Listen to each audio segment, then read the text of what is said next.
الحمد لله رب العالمين والعاقبة للمتقين ولا عدوان إلا على الظالمين والصلاة والسلام على رسوله الكريم وإمام الموحدين وعلى آله وصحبه ومن تبعهم بإحسان إلى يوم الدين. أما بعد، السلام عليكم ورحمة الله وبركاته. برادران و خواهران عزیز، بارک الله فیکم. بإذن الله سبحانه و تعالی این حلقه ششم از شناخت خوارج و کشف شبهات آنهاست. برادران و خواهران عزیز، حفظکم الله، در حلقه گذشته به شما مناظره عبدالله بن عباس رضی الله عنهما با خوارج ها را بیان نمودیم. خوارج ها به عبدالله بن عباس گفتند که ما سه اعتراض به علی داریم، به سبب سه مناط علی را تکفیر میکنیم رضی الله عنه. اول گفتند که علی حکم را به دست مردها داد، همه حکم از آن الله هست. بعد از این گفتند که علی کنیز نگرفت، غنیمه نگرفت. بعد از این گفتند که علی در وقتی همون نامه که عقد صلح هست نوشتن، دوگوار صلح را خودش را امیر المؤمنین بودنش را پاک کرد، پس امیر کافرین است. به همین سه سبب حضرت علی را تکفیر کردند و خروج کردند به ضد حضرت علی، مسلمان ها را پراکنده کردند. و عبدالله ابن عباس رضی الله عنهما به دلیل ها از قرآن و از سنت رسول اکرم صلی الله علیه و سلم اثبات نمودند که خوارج ها در این سه مسئله در ضلالت است، خطا کرده است و خطایش هم خطای عادی نیست. تکفیر مهاجرین و انصار، تکفیر کبار صحابگان است، تفریقه در بین موحدین، و این خیلی بزرگ است. وقتی که حضرت ابن عباس بیان نمودند، نصف خوارج ها حق را فهمیدند، توبه کردند و بازگشتند، اما نصف باقی دیگریش در همون ضلالت و در گمراهی باقی ماندند. خیلی گفتیم هدایت در دست الله است. هر کسی را الله خواست هدایت میکند و هر کسی را خواست گمراه میکند. هر کسی را که الله هدایت کرده است گمراه کننده وجود ندارد و هر کسی را که الله گمراه کرده است هدایت کننده وجود ندارد. اما یکمین نقطه همین است که امروز میخواهم به شما فایده ها را از همین مناظره ابن عباس رضی الله عنه با خوارج به شما ذکر بکنم که از این چی فایده گرفته می شود. اولین فایده،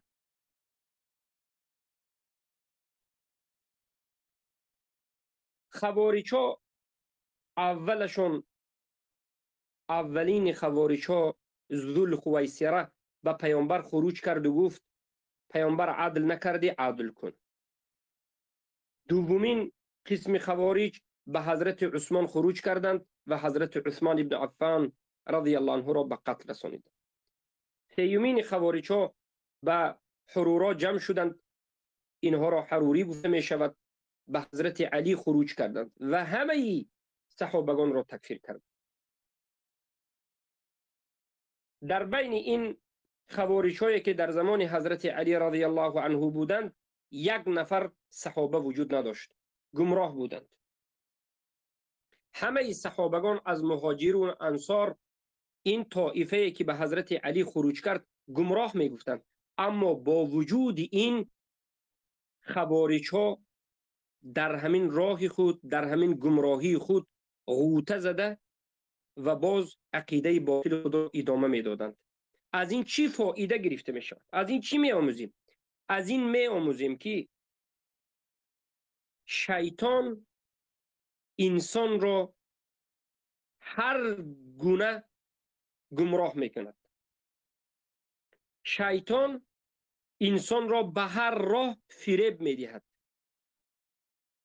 شیطان انسان را چنان فریب می دهد، چنان یک چیزی باطل و یک اعتقاد باطل را به انسان زینت می دهد که انسان به ضد صحابگان خروج کرده، به ضد مهاجرین و انصار خروج کرده، ولی خودش را حق می داند. چیلی که امروز هم خوارج جدود تمام امت را تکفیر می کند، همه را تکفیر می کند و هر روز خودش را تکفیر می کند. از نظر این خوارج در روی دنیا یگان طایفه حق وجود ندارد بجز خودش و همراهانش که باز اینها همدیگری را تکفیر میکنند، وجود ندارد. و در همین عقیده باطل خود باز فریفته است، غوطه زده است. جواب همین است که وزین لهم الشیطان اعمالهم، شیطان برای این گمراهان همین اعتقاد باطلشان را زینت داد. به مانند رافضه ها قرآن انکار میکنند، سنت انکار میکنند، صحابگان تکفیر میکنند، مادرمان عایشه را طعنه میزنند، حتی میگن که علی باید پیامبر میشد، علی برابر الله از الله بزرگتر میشمارند، قبر پرستی میکنند و در همین راه کفر و شرک باز اونها شهید شدن میخواهند. شما درجه گمراهی را فهمید. اینقدر گمراهی سخت شدن برای چی؟ برای آنکه اراده گمراهی را که کردن، الله هم اونها را به همین ارادهشان واگذار کرد.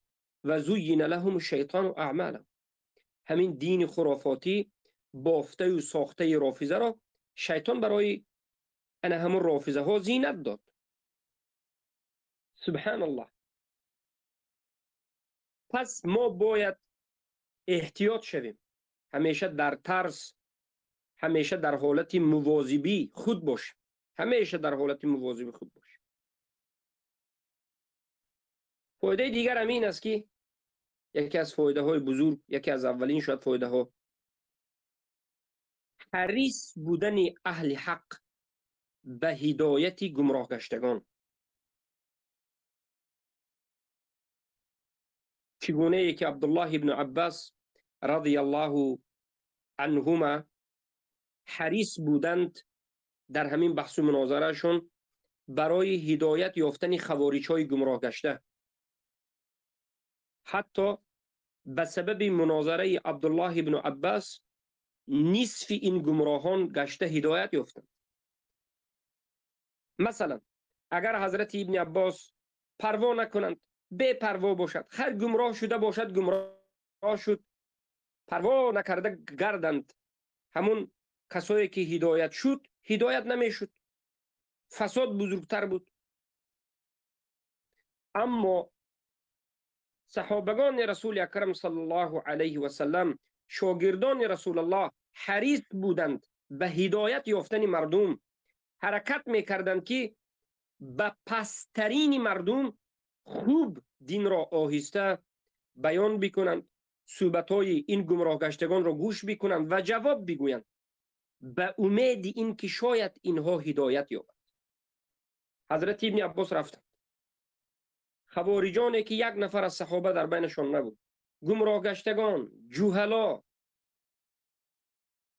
صحابه نگفتند که اینها احمق است گپ نمیزنم، بلکه گفتند که بیاید چی میخواهید، چی مشکلی دارید، چی اعتراض دارید. اعتراض خوارج ها را شنیدند و جواب گفتند در اساس قرآن و سنت. بعد از این اختیار در دست خودی همون انسان ها است، هر کسی خواهد قبول میکند، نخواهد نه. نصف خوارج قبول کرد، هدایت یافت، و نصف دیگریش به ضلالت باز باقی ماند. پس امروز ما طالب علمان اهل سنت و الجماعت، برادران اهل سنت و الجماعت، اهل توحید، امروز ما به مانند حضرت ابن عباس، به مانند حضرت علی، به مانند دیگر از صحابگان رضی الله عنهم حریص باشیم برای هدایت یافتن مردم، حریص باشیم که سبب شویم که مردم هدایت شود. به بحث و مناظره، به مناقشه، به کسانی که به ما اعتراض دارند، اعتراض اونها را گوش کردن، دلیل ها را از قرآن و سنت آوردن، هر کسی نباشد تحقیر نکرده گوش کردن، این است منهج اهل سنت و الجماعت. فایده دیگر، فایده دوم این است که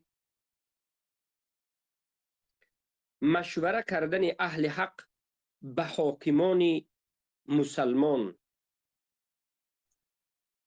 مشوره کردن به علمای ربانیین. برادر عزیز، یکی از صفتهای خوارج این است که مشوره ندارند، به علمای اهل سنت مشوره نمی کنند، به حاکمان اهل سنت، یعنی حاکمی که مثلا یک حاکمی باشد که به قرآن و سنت حکم کند، حاکم عادل، حاکم مسلمان. خوارج‌ها البته که از همه دورترین مردم از علما و از پیشوایان اهل سنت یا پیشوایان مسلمان است. دشمنی سختترین خوارج به پیشواهای اهل سنت است، به پیشواهای مسلمان است، یا علما یا حاکمان اهل سنت یا حاکمان مسلمان. البته وقتی که ما امروز علماء طاغوت را، کفر شرکشان را بیان میکنیم، علماء طاغوتی بودنشان را بیان میکنیم، این حاکمانی که خودشان را مسلمان میگن ولی کافر و مشرک و طاغوت پرست بودنشان را اثبات میکنیم، این معنای این رو ندارد که ما صفت خوارجی رو داریم. نه، بلکه این منهجمون منهج قرآن است، منهج سنت است، حق است. خوارج ها حاکم مسلمان را، مثلا علی رضی الله عنه خلیفه که حکومتش علی منهج نبوه بود، و بعد از این حضرت معاویه رضی الله عنه که حکومتشون موافق قرآن و سنت حکم میکرد، خوارج ها به انا همچنین حاکمان مسلمان خروج میکرد. خوارج ها علمای را به مانند عبدالله ابن عباس، عبدالله ابن مسعود، عبدالله ابن عمر را قبول نداشت. اما این علمایی که امروز در گرد طاغوت ها هست، این علمایی که امروز علماء سو هست، یا این حاکمان طاغوتی که خودش را مسلمان میگوید، البته که اینها به اینها خروج کردن، اینها را تکفیر کردن، این بارک الله فیکم امر دین است، فرق دارد. شما باید فرق را فهمید. فرق بین دو حاکم، حاکمی که مسلمان است و به حکم الله حکم کرد، و حاکمی که طاغوت است. به حاکم طاغوت کفر ورزیدن اصل دین است، اما حاکم مسلمانی که به حکم الله حکم میکند احترام کردن، او را تکفیر نکردن هم طلبات دین است. خوارج ها حاکم مسلمان را برابر حاکم کافر میدانند. انمین است مشکل اینها. علمای اهل سنت و علمای واقعی مسلمان ها را برابر علمای طاغوت جهمی یا طاغوت پرست میدانند، قبوری میدانند. برای همین خوارج ها هرگز به علمای اهل سنت، به طالب علمان اهل سنت در یگان کارشون مشورت نمی کنند. یک عباره هست در بین تاجیکا، در تاجیکستان یک عباره ضرب المثل است: خودم پادشاه و تعبم وزیر میگویند. یعنی هر کاری که خواستم میکنم به من یگان مشورت کننده، مصلحت دهنده، نصیحت کننده لازم نیست میگویند. انا همین صفت در خوارج ها هست که خودشون را پادشاه و امیر و تعبشون را وزیر میدانند. غیر از خروج به مسلمان ها دیگر کاری ندارند. اما اهل سنت مشوره دارند. اهل سنت و الجماعت کسانی هستند که مشوره میکنند در همه کارهایشون. چگونه ای که حضرت عبدالله ابن عباس رضی الله عنه پیش از به نزد خوارج ها رفتن به حضرت علی رضی الله عنه گفتند که علی، من میخواهم به نزد خوارج ها رفتم. به خاطر چی؟ به خاطر مناظره، به خاطر بیان کردن حق. برای همین ما اهل سنت و الجماعت برادران عزیز در یک کارهای همدیگر باید به مشوره کنیم. مشورت، مصلحت، مشورت کردن به همدیگر این پست شدن نیست. این کسی را رئیس قرار دادن و این آن نیست. مشوره کردن این یکی از سنت های رسول الله است، به خودش منفعت ها و مصلحه ها و برکت ها دارد. به مانند خوارجین متکبرینی که خوارج متکبر که خودش پادشاه و تعبش را وزیر میداند، هرگز مشوره نمی کند، هر کاری خواهد میکند. البته نباشه. بارک الله فیک. فایده سوم این است که جایز بودن مناظره به اهل باطل، از مبتدعها، از کافرها، بلکه مستحب یا حتی واجب بودن این مناظره ها در حالت های مخصوص خودش. وقتی که این بحث و مناظره به خود مصلحه دارد، فایده دارد که فایده تحقیق شونده در حقیقت نظر است، در این نمود حالت ها باید بحث و مناظره ها، مناقشه ها کرده شود. البته از سلف صالح رحمهم الله در مسئله بحث و مناظره کردن با اهل بدعت دو نمود قول روایت شده است. قول اول این است که میگویند لا تناظروهم، با اهل بدعت مناظره نکنید، با اهل بدعت مناقشه نکنید و با اهل بدعت مناظره و مناقشه کردن درست نیست، ترکش کنید. این یک قول است. قول دیگر دلیل از مناظره عبدالله ابن عباس است رضی الله عنه. خودشون رفتن به نزد خوارج ها و گفتند که اعتراضی که دارید به ما رو مثلا به کدام حجت کافر میگید، به کدام منوط، بسم الله بگوید. و بعد از این جواب گفتن و سبب هدایت اونها شدن. یعنی یک نمودی مناظره و مناقشه بود. این البته که ثابت است. این قول دوم. لیکن هر دوشم حق است. هر دوی قول سلف حق است. ما هر دوی قول سلف رو در مسئله مناظره کردن و نکردن هر دوش رو جمع میکنیم در یک جا. چخیل وقتی که شما دیدید که به اهل باطل یک طائفه، یک جماعت، یک عده بحث و مناظره، مناقشه فایده ندارد، این بحث و مناظره علمی نیست و بحث و مناظره تحقیر، طعنه، دشنام است. در این حالت بحث و مناظره کردن فایده ندارد. شما باید این چنین جهلا را، کسانی که علم ندارند و به جای حجت آوردن، به جای گوش کردن تحقیر، دشنام، بی‌ادبی، احمقی میکنند، به این چنین انسان ها نباید صحبت کنید. اما کسانی که میخواهند که فهمند و صحبت به آدابانه کرده میتوانند، به این چنین انسان ها خیلی گفتیم مناظره کردن به این چنین اهل باطل از مبتدعه یا که حتی از کفار و مشرکین درست است. بعض از علما مستحب و در بعض حالت ها گفتند که اگر همین چیز برای ظاهر شدن حق ضرور باشد، به حتی حکم واجبیت میبراید. برای همین قاعده ما هم همین است.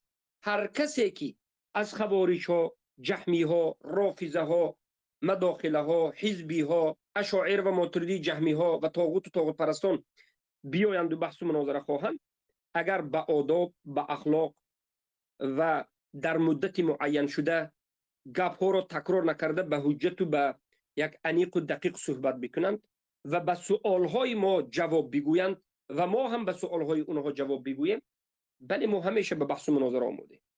اما به احمق های جوهلایی که حقارت و دشنام و طعنه و از موضوع بیرون شدن و مسخره و بازی شوخی میکنند، البته آنها جایشون بحث و مناظره نیست، بلکه اینها رو ترک میکنند.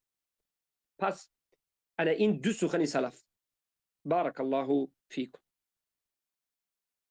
فایده چهارم از بحث و مناظره حضرت عبدالله ابن عباس رضی الله عنهما از با خوارج کردهشون این است که نصیحت کردن دعوتگران همدیگرشون را، حریص بودن برای برادر موحد. این چی را دلالت میکنه؟ برادران و خواهرانی که دعوتگر هستند، در راه حق هستند، مبارزه با کفار و مشرکین و مبتدعین میبرند، اینها اهل دعوت، اهل علم باید به همدیگر حریص باشد. یعنی باید همدیگر را نصیحت کنند، باید همدیگر را احتیاط کنند، باید به قدر همدیگر برسند. چگونه ای که علی رضی الله عنه به عبدالله ابن عباس پیش از اینکه عبدالله ابن عباس به نزد خوارج ها روند گفتند که انی اخاف علیک، ای عبدالله ابن عباس، من برای تو می ترسم که خوارج ها به تو یگان ضرری نرسانند، تو را به قتل نرسانند. یعنی وقتی که حضرت عبدالله ابن عباس به نزد خوارج ها برای بحث و مناظره رفتنی شدند، حضرت علی گفتند که احتیاط شو، بهترش این که نرو، نشود که تو را بکشند، می ترسم به تو. زیرا که خوارج ها مشهورند و در همون وقت مشهور شده بودند که خون مسلمان ها را حلال میکنند. مسلمان ها برایشان کافر است، خونش حلال است.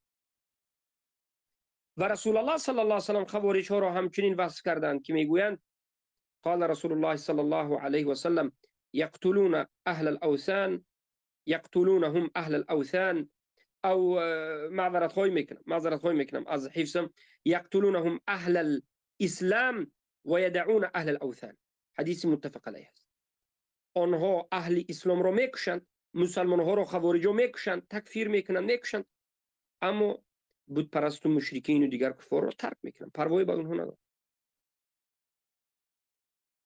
سبحان الله. عبدالله ابن خباب کشتند و بقروا بطن ام ولده. سبحان الله. شکمی زنش سبحان الله زدند و کفتند و غیره. برای امین این وصف رسول الله کرده، حضرت علی به حضرت ابن عباس ترسیدند. امروز هم باید موحدین هم دیگرشون را احتیاط بکنند، خصوصا از این خوارج ها. خصوصا وقتی معامله کردن به خوارج ها، وقتی که یک طالب علم را دیدید، علما را دیدید که در حق خوارج بی‌پرواگی کرده ایستاده است، دیگر طالب علم علما باید نصیحت بکند که احتیاط شو از این خوارج ها که روز از روزها میکشند. پنجمین فایده از این بحث و مناظره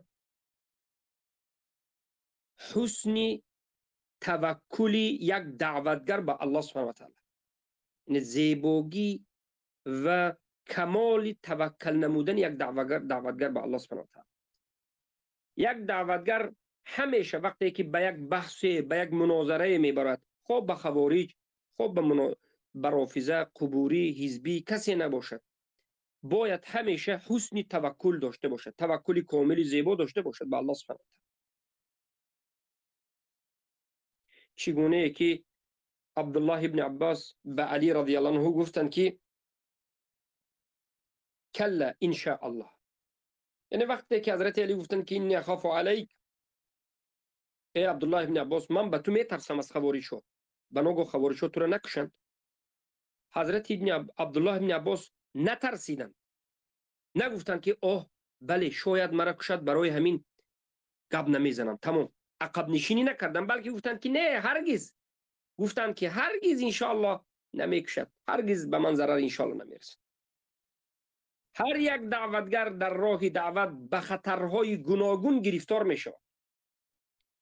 هر یک دعوتگر در این راه دعوت، در منتشر کردن این توحید، به مبارزه های شدید روبرو می شود. اگر این دعوتگر توکل به الله نداشته باشد، اگر این دعوتگر شجاعت نداشته باشد، در این مناظره ها، در این مناقشه ها، در این کشمکش هایی که به اهل بدعت است، این دعوتگر چی میکند؟ عقب نشینی میکند، یا از جانش میترسد، یا از دنیایش میترسد و بالاخره به وسوسه های شیطان داده شده میترسد. زیرا که اهل بدعت، قسمی از اهل بدعت تو را تهدید میکنند به کشتنت، به نابود کردن و غیره. هر یک دعوتگر باید توکل به الله کند. حضرت ابن عباس رضی الله عنه زمانی که به نزد خوارج ها می رفتند، احتمال بود که خوارج ها چند هزار نفر ضد صحابگان خسته، ضد علی رضی الله عنه خسته، حضرت ابن عباس را بکشند. هیچ کسی دفاع کننده نبود.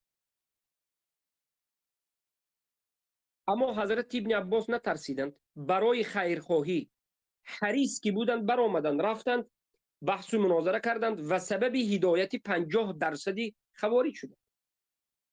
امروز هم باید طالب علمان اهل سنت و الجماعت به مانند حضرت عبدالله ابن عباس رضی الله عنه نترسیده، با یک شجاعت و توکل و باوری کامل در بحث و مناظره ها اشتراک کرده و سبب هدایت مردم شد. البته با آداب، اخلاق، حکمت و با حجت قرآن و سنت، نه با حقارت و دشمن. بارک الله فیک. فایده ششم این است که اهمیت داشتن برنامه ریزی، یک ترتیب و تنظیم و یک فکره در راه دعوت به سوی الله سبحانه و تعالی. یعنی هر یک دعوتگر باید یک برنامه، یک تنظیم و اداره و بررسی داشته باشد که در راه دعوتش انا همچنین دعوت میکند. چگونه ای که حضرت عبدالله ابن عباس رضی الله عنه پیش از به نزد خوارج رفتن تازه و آزاده لباس های زیبا و لباس های بهترین را پوشیدند و رفتند و با یک باوری و شجاعت به نزد اونها رفته مناظره کرد. بارک الله فیکم. و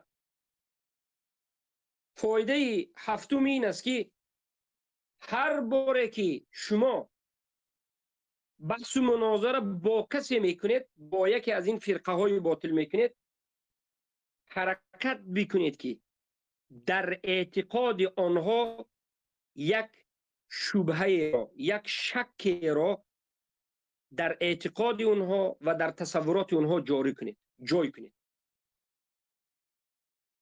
تا اینکه به حق بازگشتنشان آسانتر و زودتر شود، تا اینکه فکر کنند.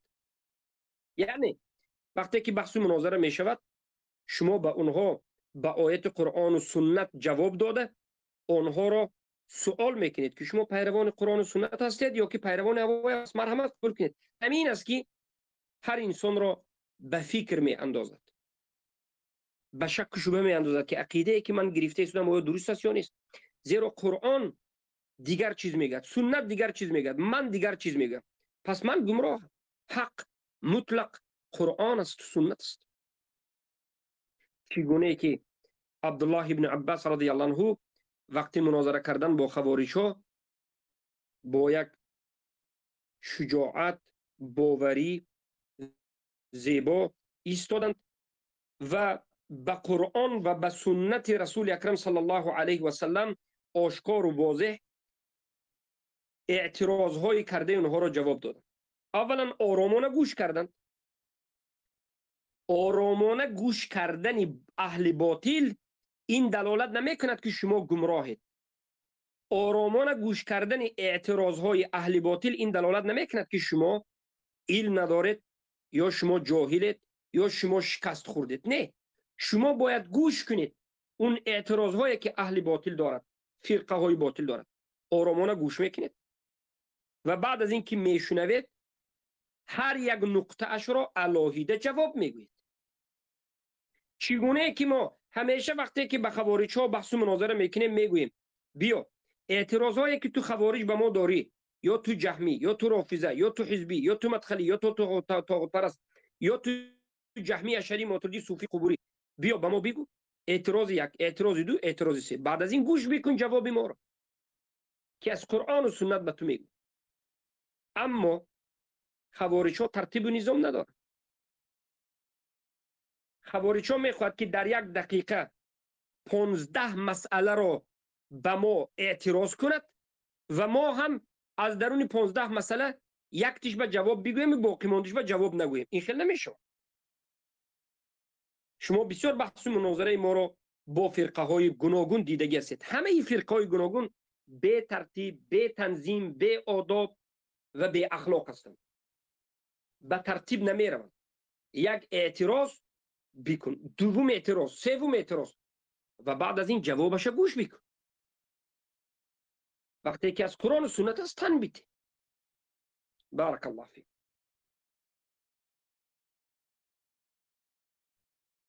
پس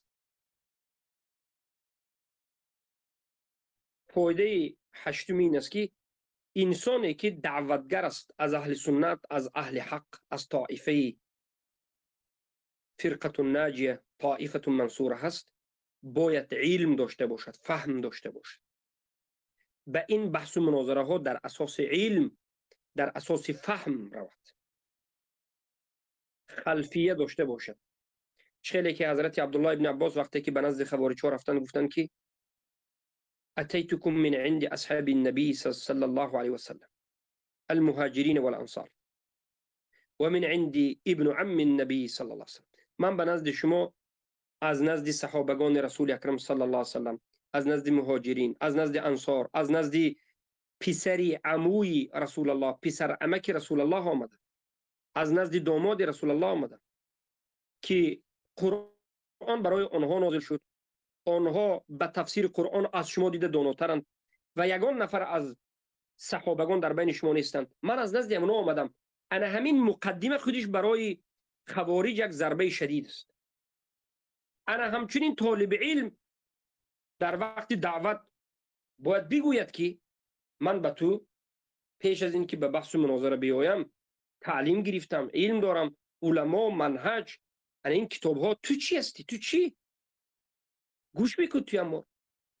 انا همچین. البته این نمین باب تحقیر بلکه از باب فهمانیدن جدیت موضوع، فهمانیدن این که شما یک انسانی هستید که در همین موضوع شایسته گپ زدن را دارید. بارک الله فیکم.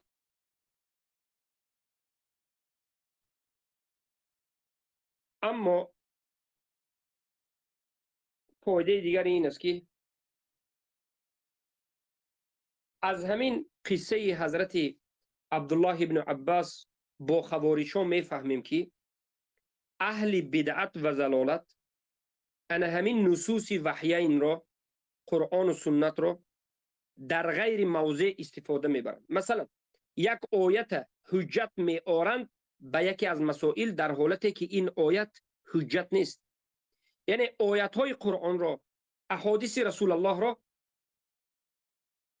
در جای خودش استفاده نمیبرند، برای منفعت های نفسی خودشون استفاده میبرند، سوی استفاده میکنند. به مانند این که خوارج ها دلیل گرفتند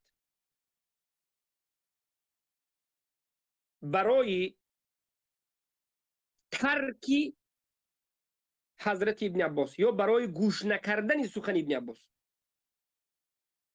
ما خیلی که در همون قصه گفتیم، یک قسم خوارج گفتن که ابن عباس گوش نکنید. این قریشی است، گفتند قریشی ها قوم خصیم است. سوره زخرف 58 دلیل آوردند بل هم قوم خصیمون. این آیت به دیگر مشرکین ربط دارد، اما اینها آوردند به عبدالله ابن عباس نسبت دادند. این دلالت میکرد که اهل بدعت و ضلالت آیت ها رو در غیر موضع استفاده میبرند، حدیث ها رو در غیر موضع استفاده میبرند.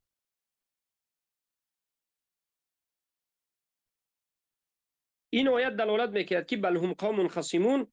الله این آیت سخن الله در حق مشرکین است، مشرکینی که مخاصمه و ضدیت میکردند، به باطل مخاصمه میکردند، به باطل به ضد اهل حق، به ضد توحید. اما عبدالله ابن عباس به نزد خوارج ها آمدند تا که حق ظاهر شود و از قرآن و سنت گپ زدند. خوارج ها باشد حضرت عبدالله ابن عباس رو به مانند مشرکین کرده است. این است مشکلی خوارج. از سبب بی‌علمی، از سبب جاهلی نمیدانند که کدام آیت در کجا باید گفته شود، حجت گرفته و دلیل گرفته شد.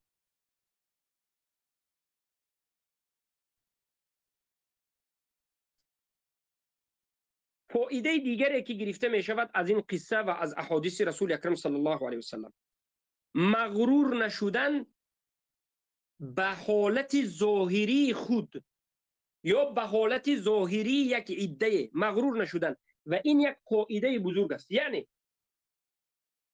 کسی یا طائفه گمراه گشته لیکن نماز را خوب میخواند، به سبب زیاد نمازخوان شدنی یا نماز خواندنی طائفه مغرور به این طائفه نشدن، به سبب زیاد روزه داشتنی طائفه مغرور به این طائفه شده، فریب این طائفه را نخوردن. یعنی حالت ظاهری یک انسان‌های دیده مغرور نشدن، تلش دیده، لباس‌های تازه زیباش دیده، ذکرش دیده، تلاوت قرآنش را دیده، نماز بسیار خوندنش را دیده، نماز تهجدش را یا روزداریش را دیده، او جماعت به مغرور شده. انمین حق است تمام، برای اینکه این چقدر نماز میخواند، پیشانی‌هاش اثری سجده دارد، پیشانیش خون میریزد از سجده کردن، این قدر روزه داشت که خراب چوب است، اینها اهل حق هستند نگو، بلکه حق مبنا شده است بر بالای عقیده صحیح. عقیده کسی که صحیح نباشد او حق نیست. اگرچه نماز خونده پیشانیش خون براید، زانوهایش خون برارد، اگرچه در نماز تهجد راست ایستاده پایش ورم کند، هر روز روزه داشته قاق قطرمه شده باشد، صدقه داده تمام مال ملکش را تمام کرده باشد، در راه الله برآمده و زندگی کرده باشد، ولی وقتی که عقیده اش صحیح نیست، وقتی که علم ندارد و عقیدهش صحیح نیست، یا که بگیم عقیدهش صحیح نیست و عملش به سبب عقیدهش صحیح نیست، پس این عملهای کردهش فایده ندارد. دلیل: عبدالله ابن عباس رضی الله عنه گفتند که وما أتيت قوما قط أشد اجتهادا منهم مسهمة وجوههم من السهر كأن أيديهم وركبهم تثنى عليهم لكنهم مع ذلك يقرؤون القرآن لا يجاوز حناجرهم. من یگان قومی را به نزدش نرفته بودم، ندیده بودم که سختتر از خوارج اجتهاد داشته باشد. من از خوارج دیده هیچ کسی را از اونها دیده اهل اجتهاد ندیدم. از اینها دیده بیدار خواب، یعنی شبها را بیدار خوابی میکنند، زنده نگه میدارند، شب در عبادت و سجده کردن به پیشانی و زانوهای و دستهای اونها اثر گذاشته. از اینها دیده انسانهای به اجتهاد شب زنده‌دار نمازخوان ندیدم، اما با وجودی همه این عبادت ها قرآن تلاوت میکنند، از حنجرهشون نمیزنند. یعنی جاهل بر بالای قرآنند. قرآن را چگونه ای که صحابه فهمیدند نمیفهمند، مخالف صحابه، مخالف شاگردان رسول الله میفهمند. حدیث متفق علیه است. خونده اشون را نمیفهمند، عقیده باطل دارند.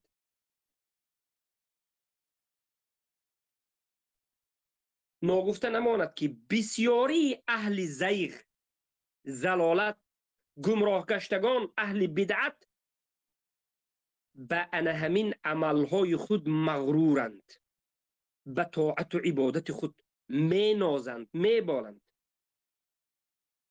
یا به همون عملهای ظاهریشون در بین مردم مغرورند و مردم هم به سبب همون بعضی از عبادتهای این اهل بدعت مغرور گشته گمراه شدند. احتیاط باشید. ولی ممکن است که بعضی صوفی ها مثلا روزه را بسیار بگیرد، قبوری ها یا خوارج ها روزه را بسیار میگیرد، زاهد است، عبادتکار است، اما کافر است اگر قبر پرست باشد، یا خوارج است اگر خروج کرده باشد، عقیده های خوارجی داشته باشد. حتی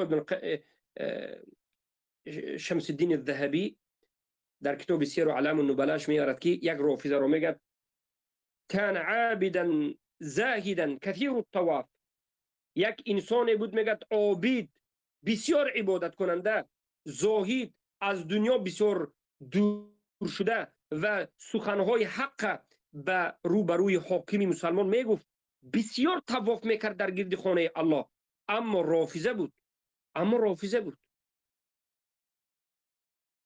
اعتبار در اساس عقیده است. هر کسی که عملش خوب است عقیده باطل است، عملش هم باطل است. عمل بعد از اعتقاد میست. برای همین شما مغرور نشوید به زیباگی اینها، ذکر اینها، صدقه اینها، نمیدونم عبادت و روزه و حج و زکات اینها. بارک الله فیکم.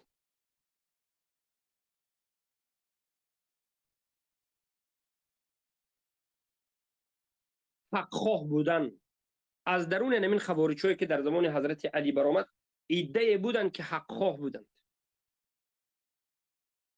ما امروز هم همه فرقه های باطل را دعوت میکنیم به حق خواهی، حق خواه بودن. تو اگر حق خواه باشی شب و روز دعا کن که اللهم ارنا الحق حقه وارزقنا اتباعه و ارنا الباطل باطله وارزقنا اجتنابه. ای الله، حق بودنش را به ما نشان بده و ما را پیروی شدن از حق را نصیبمون کن. باطل را، باطل بودنش را نشان بده و ما را از این باطل دور بکن. انا همچنین دعا بکن و حرکت کن برای یافتن حق. اون خوارج هایی که به سبب شبهه، به سبب بعض از نافهمی به این بدعت خوارجی گرفتار شده بودند ولی در قلبشان حق خواهی داشتند، بعد از بحث و مناظره حضرت عبدالله ابن عباس توبه کردند و بازگشتند.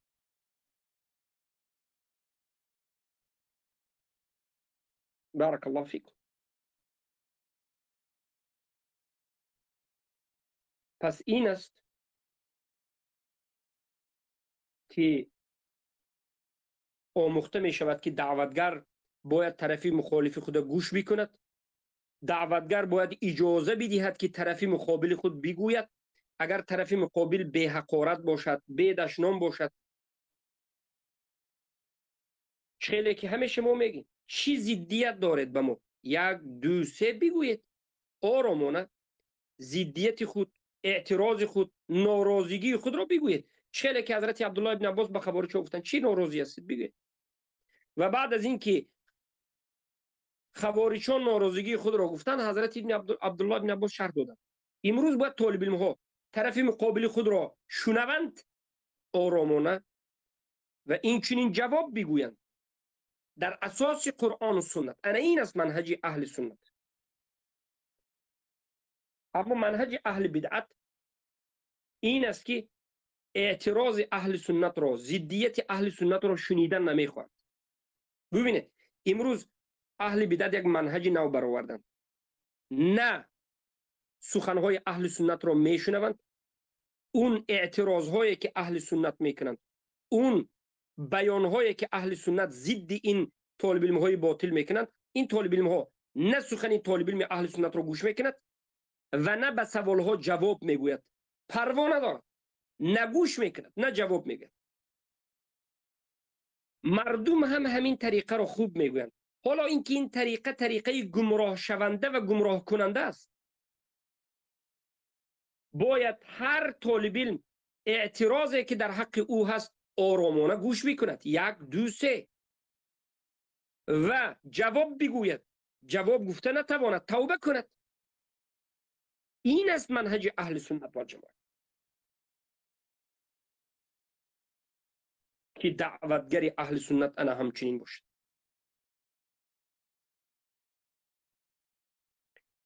پس این است که حضرت عبدالله ابن عباس رضی الله عنه با خوارج ها بحث مناظره کردند و عده از خوارج توبه کرد و بازگشت. و امروز هم ما در همین منهج صحابگان رضی الله عنهم از رسول الله تعلیم گرفته روانه هستیم و هر فرقه باطلی که می آید، اعتراضی که میکنه جواب میگوییم و ما هم دلیل های خود را برای گمراه بودن اونها میاریم و از اونها جواب را انتظاریم که چگونه جواب میگن. تا به حال دیدیم که آذری از ما فرار کرده، خوارج از ما فرار کرده، اشاعره و ماتریدیه فرقه های جهمی از ما فرار کرده، حزبی ها از ما فرار کرده، علماء و سوء تواغید فرار کرده، رافضه ها فرار کرده، رافضه برادران رافضه شون که دفاع کنندگان رافضه، ادوکت و محامی رافضه هستند، فرار کرده. اینها از ترس، همه این فرقه ها از ترس میگویند که بحث مناظره شرط نیست، جاهلا به سلام بگو. البته این حالت های خودش دارد، ما که جاهل نیستیم، اما ما آماده ایم. ما که رفتیم، البته خودش ما میدانید که وقتی که ما رفتیم اونها فرار میکنند. دروازه های ما به همه باز است. بیایید مردانوار، آرام، به آداب و اخلاق.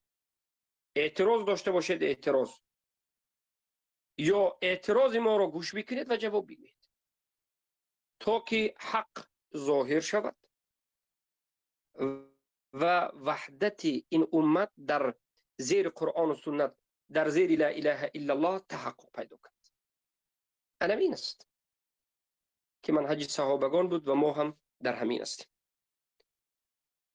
پس خوارج‌های بزدل امروزه را، خوارج‌هایی که هستند، دعوت میکنیم که شما به این منهج ناب اهل سنت و جماعت، به این منهجی که سند به سند از پیامبر روایت شده، صحابگان، تابعین، تبع تابعین، ضدیت میکنه چی حجت داره، چی دلیل داره، به کدام دلیل ها، به کدام حجت ها. شما چقدر درجه علمی دارید که همه علما را انکار کرده، خودتون قرآن و سنت را فهمیده؟ بیایید به این سوال ها جواب بگید. بیایید حق بودن خدا بیان بگید. اما ما اینقدر به منهج خودمون، به علمای خودمون باوری داریم که گمراهی شما رو میدانیم و میخواهیم که گمراهی شما رو به خود شما اثبات بکنیم. چگونه که عبدالله ابن عباس رضی الله عنه به پیشوایان شما اولین مراتبه وقتی که پیدا شدند گمراهیشان را اثبات کردند، امروز ما هم اثبات میکنیم. انا این است حلقه امروزه. باذن الله سبحانه و تعالی حلقه های نوبتی باز موضوع های جدید ادامه دارد. سبحانك اللهم بحمدك اشهد ان لا اله الا انت استغفرك واتوب اليك.